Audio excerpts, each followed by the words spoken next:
नमस्कार, मेरा नाम मोहित पूनम रंजन है और आप विश्लेषण देख रहे हैं। 15 अगस्त आ चुका है और 15 अगस्त के उपलक्ष्य में हम आज जो बात करेंगे वो देश के रियल हीरोज़ के बारे में बात करेंगे।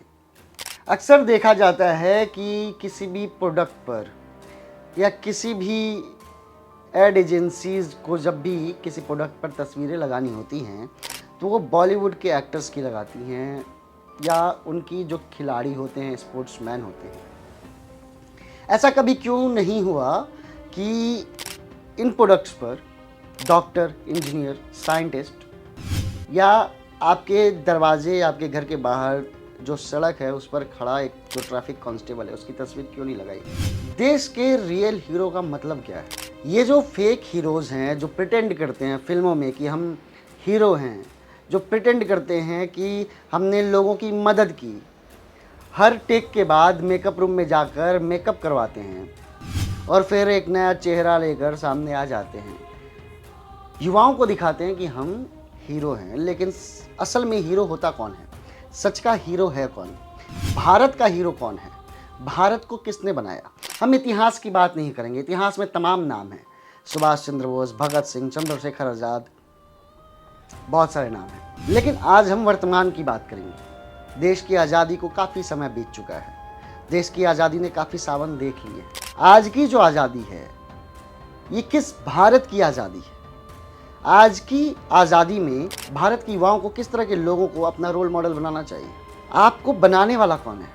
पहला रोल मॉडल तो आपके माँ बाप हो सकते हैं। इसके अलावा जो रोल मॉडल्स हैं वो कौन है? क्या वो बॉलीवुड के छपरी एक्टर्स जिन्हें खुद नवाजुद्दीन सिद्दीकी कहते हैं कि हम भांड थे, हमें शहर से थोड़ा दूर रोका जाता था कि शहर में गंदगी ना फैले। आज इनके पास कुछ पैसे आ गए, स्टेटस हो गया, नाच गाना कर लेते हैं, नचनिया के तौर पर झूम लेते हैं। तो क्या ये देश के युवाओं के रोल मॉडल बनने लायक हैं? नहीं हैं। मैं ना आज बॉलीवुड के उन एक्टर्स के नाम और उनके क्रिमिनल हिस्ट्री के बारे में बताऊंगा और फिर आप बताइएगा कि आपका वो रोल मॉडल कैसे हो सकता है। मैं अक्सर जब युवाओं से मिलता हूँ या अपने दोस्तों से मिलता हूँ तो वो कहते हैं, यार अमिताभ की एक फ़िल्म आ रही है, बहुत चलेगी, बहुत शानदार फिल्म है, स्क्रिप्ट क्या शानदार है, गाने बहुत अच्छे हैं, फर्स्ट डे फर्स्ट शो देखेंगे, उसमें ये एक्ट्रेस भी है, उसमें ये एक्टर भी है।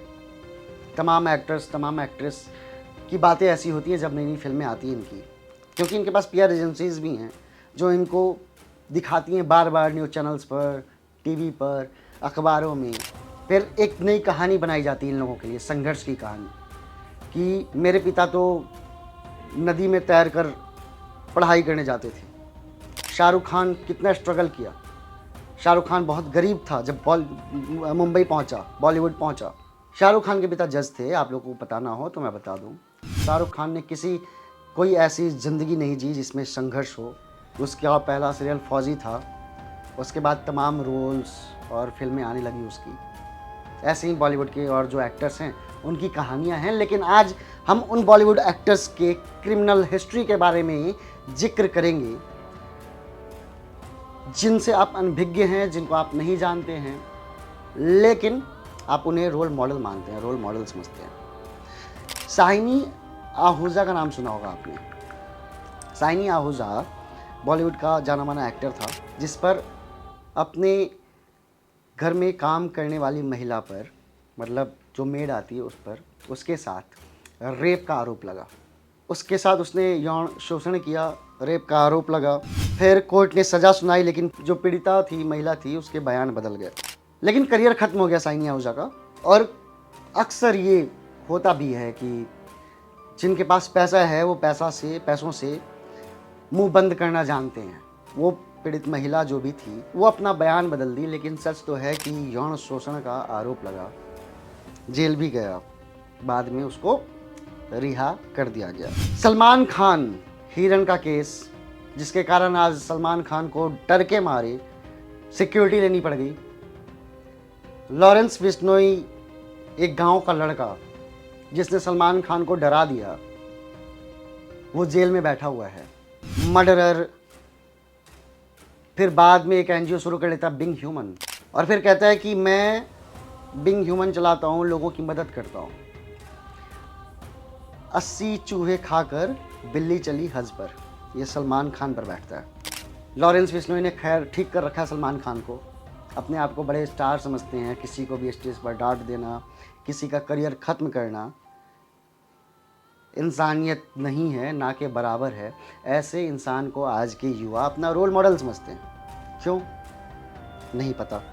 सलमान खान ने 2002 में नशे में गाड़ी चला रहे थे, सड़क पर लोगों को उसने कुचल दिया, लोग मर गए, एक की मौत हुई थी और 4 घायल हुए थे।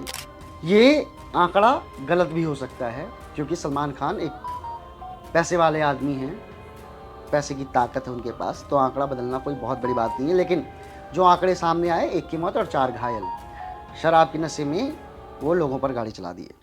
सालों तक कोर्ट का केस चलता रहा, सज़ा हुई, फिर बेल मिला, लेकिन सलमान खान इंडस्ट्री में और अपने पीआर के दम पर सुपरस्टार के तौर पर सामने आ गए। दोबारा उन्होंने बिग बॉस जैसा घटिया शो लाया, यूथ के दिमाग में पता नहीं क्या क्या भरना शुरू कर दिया और अपने आप को सुपरस्टार, स्टारडम के दम पर कहते हैं। इस इंसान को, जो ये मर्डरर है सलमान खान, जो नशे में रहता है, उसको आज के युवा अपना रोल मॉडल समझते हैं, आदर्श समझते हैं। कहाँ से ये सही है और क्यों?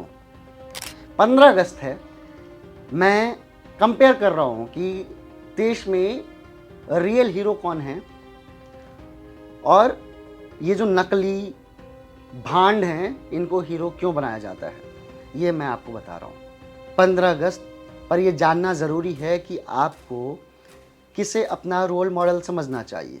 संजय दत्त 1993 के बम ब्लास्ट से जुड़ा आर्म्स एक्ट संजय दत्त पर लगा, उसी समय संजय दत्त की फिल्म आई खलनायक। 93 में बम ब्लास्ट होता है, लाखों मासूम मर जाते हैं और उस केस में संजय दत्त सामने आता है। संजय दत्त के बारे में सब जानते हैं कि नशे में धुत रहता था, क्योंकि बड़े बाप का औलाद था, सबने उसको बहुत प्यार दिया। सुनील दत्त का औलाद था, सबने उसे बहुत प्यार दिया। तो बहुत प्यार का मतलब ये थोड़ी कि आप नशे में पागल हो जाएंगे। एक संजू फिल्म आई है, उसको बहुत अच्छे से दिखाया गया कि संजय दत्त कितने अच्छे इंसान हैं। उनके चरित्र को साफ करने के लिए फिल्म बनाई गई, लेकिन उसके अगर डायलॉग को, उसके सीन को अगर वो सही है तो गहराई से देखें तो आप समझेंगे कितना बड़ा करैक्टरलेस आदमी है, कितना घटिया आदमी है। और उसे आज के युवा संजय दत्त को अपना आदर्श मानते हैं। टाडा के केस से बरी हुए, लेकिन आर्म्स एक्ट में उनको 5 साल की जेल हुई। फिर उनके बायोपिक में बताया गया कि कैसे वो कुर्सी बनाते थे, बेचते थे। भैया जेल में जो जाएगा ना, उसको काम करना पड़ेगा। आप ऐसा काम ना करें, क्रिमिनल ना बने कि आपको जेल ना जाना पड़े। 2020 में सुशांत सिंह राजपूत केस में क्या हुआ, एनसीबी ने गिरफ्तार किया कितने लोगों को। 28 दिन रिया चक्रवर्ती जेल में रही, फिर बाहर आई। Media trial, social media hate, सबको झेलना पड़ा। आज भी विवादों में है रिया चक्रवर्ती। वो औरत आज फिल्में कर रही है, अच्छा काम कर रही है। कुछ लड़कियां उसके फैशन को अपनाती हैं, उसके जैसा दिखना चाहती हैं। ऐसा क्यों? किरण बेदी नहीं है क्या देश में? सूरज पंचोली, जिया खान सुसाइड केस, 2013 में जिया खान की मौत हो जाती है। सूरज पंचोली पर उकसाने का आरोप लगता है सुसाइड के लिए। 10 साल केस चला, 2023 में बरी हुआ, करियर ख़त्म हुआ। लेकिन ये बॉलीवुड के भांड हैं, ये मर्डरर्स हैं, ये क्रिमिनल्स हैं। आप कोई भी बड़ी कंपनी, कोई भी जानी मानी कंपनी जिसे अपने कस्टमर्स का भरोसा जीतना होता है, वो इन भांडों की तस्वीर क्यों लगाती है अपने प्रोडक्ट पर जनता को रिझाने के लिए? इसका मतलब समझिए कि उन कंपनियों को मालूम है कि जनता अगर किसी प्रोडक्ट पर इस एक्टर की तस्वीर देखेगी तो जनता उसके तरफ आकर्षित होगी, बढ़ेगी, उसे पसंद करने लगेगी। अजय देवगन गुटखा के प्रोडक्ट को बेचता है, ये 1-2 और एक्टर्स हैं, शाहरुख खान गुटखा के प्रोडक्ट को बेचता है। ये इन सबको आप लोग आदर्श क्यों मानते हैं? क्यों इसके जैसा बनना चाहते हैं? क्या है इनमें? कुछ नहीं। राज कुंद्रा, शिल्पा शेट्टी का हस्बैंड, सब खामोश हो गए। पीआर एजेंसी ने फिर से चेहरा साफ कर दिया। पॉर्न बनाने का आरोप था छोटी छोटी बच्चियों के साथ, उसको बेचता था, पैसा कमाता था। और मीडिया में ये था कि बहुत बड़े बिजनेसमैन है राज कुंद्रा, जिसकी वाइफ है शिल्पा शेट्टी। पॉर्न से कमाए गए पैसों से तुम अमीर बन जाते हो और लोग तुम्हारे जैसे गिरे हुए चरित्र को अपना आइडियल, अपना आदर्श मानते हैं, तुमसे मिलने के लिए तरसते हैं। मैं यही अपील करूंगा हर वर्ग से कि आप इन लोगों को क्यों इतना तवज्जो देते हैं। आप इनको पैसे देते हैं फिल्में बनाने के लिए, ठीक है, इससे आपका एंटरटेनमेंट होता है, लेकिन इसका मतलब ये नहीं कि आप इनको, आपके बच्चे इनको आदर्श समझने लगे। शाहरुख खान के बेटे ने क्या बोला कि मैं शाहरुख खान का बेटा हूं तो मैं कोकीन लूंगा, सस्ता नशा थोड़ी करूंगा। और शाहरुख खान को, जो अपने बेटे को एक नैतिक चीज़ नहीं सिखा पाया, जिंदगी जीने का ढंग नहीं सिखा पाया, उसको आप अपना आदर्श मानते हैं क्यों? अमिताभ बच्चन मेरा भी फेवरेट हुआ करता था आज से 15-20 साल पहले। पनामा पेपर्स विवाद में उसका नाम आया। 2016 में पनामा पेपर्स लीक हुआ था। 4 विदेशी शिपिंग कंपनी में डायरेक्टर के रूप में वो नजर आया। बच्चन का कहना था कि मेरा नाम गलत इस्तेमाल हुआ है। तुम्हारा ही नाम क्यों इस्तेमाल हुआ गलत? कोई और नहीं था क्या जिसका नाम इस्तेमाल किया जा सके गलत तरीके से? कोई कानूनी सजा नहीं, लेकिन नैतिक सवाल बाकी कि तुम्हारा ही नाम क्यों आया इसमें। अमिताभ बच्चन की वाइफ को आप अक्सर देखते होंगे मीडिया के सामने, अजीब सा बिहेव करती है, सांसद है, अजीब सा बिहेव करती है, कभी गुस्से में किसी को डांट देगी, फटकार देगी, कभी किसी को गालियाँ दे देगी। आप लोग पेपराजी के बारे में बता दूं, जो तस्वीरें खींचते हैं एयरपोर्ट पर, इनके सामने भीड़ लगाते हैं और ये लोग बड़े स्टाइल से चलते हैं जैसे इनको कुछ पता ही नहीं कि पेपराजी आकर इनकी फ़ोटो ले रहे हैं। एक्चुअली पेपराजी जो होते हैं इनको बुलाया ही इन्हीं के टीम के द्वारा जाता है कि भैया आपको इतने पैसे मिलेंगे, आप आ जाओ एयरपोर्ट पर, आज मैडम दिखेंगी या सर दिखेंगे, यहाँ पर जाकर फ़ोटो क्लिक करना, ताकि ये जो फोटो क्लिप का एक वीडियो बनता है फिर यूट्यूब पर वायरल होता है या सोशल मीडिया पर वायरल होता है, फिर दिखाया जाता है कि कितने बड़े सुपरस्टार इनके पीछे पेपराजीज भाग रहे हैं। पेपराजीज भागते नहीं भैया, पेपराजीज का काम होता है, बहुत कम लोगों को मालूम है क्योंकि ये नया चलन आया है। पेपराजीज का काम होता है बॉलीवुड के स्टार्स को, एक्टर्स को का फोटो क्लिक करना, और कोई पीछे से वीडियो बनाता है कि बहुत सारे क्लिक कर रहे हैं और फिर उसको वायरल कर दिया जाता है ताकि जनता को ये लगे कि कितने बड़े स्टार हैं।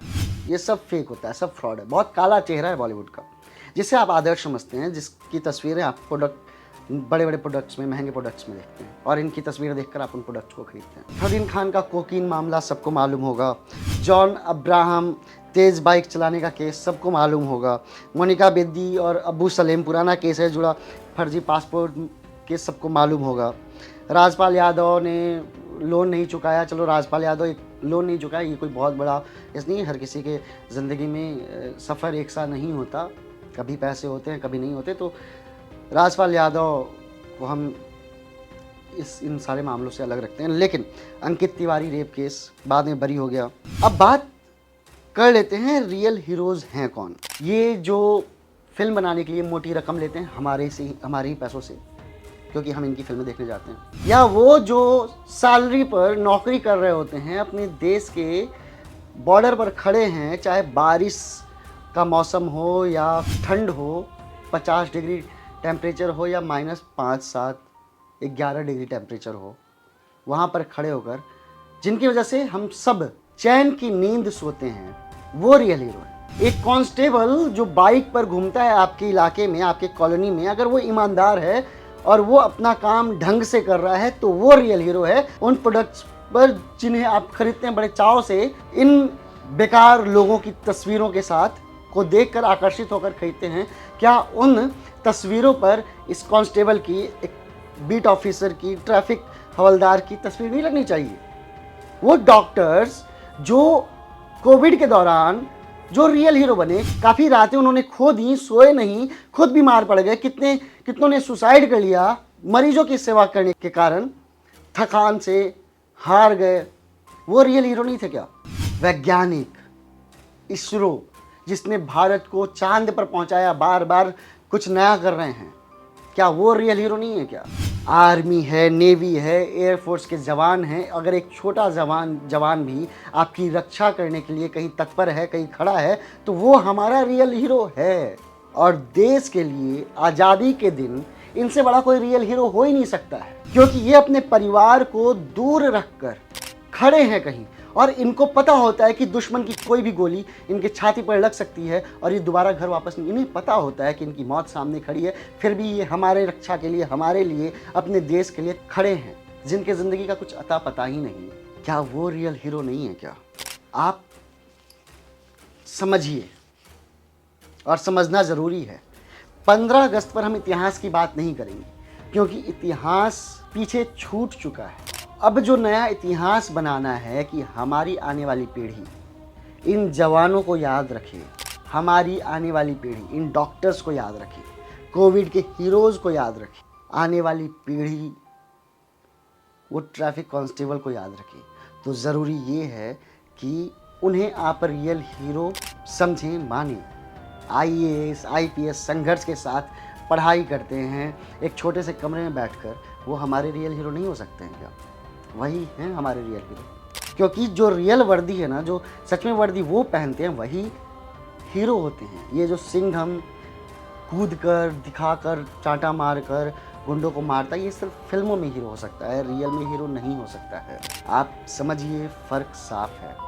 अपने रियल 15 अगस्त के उपलक्ष्य में अपने रियल हीरो को अपने इलाके से ढूंढिए, उनको सम्मान दीजिए, उन्हें समझाइए कि वो हमारे आदर्श हैं, ताकि वो गर्व महसूस कर सकें अगर वो ड्यूटी कर रहे हैं तो, क्योंकि वो हमारे लिए तत्पर हैं।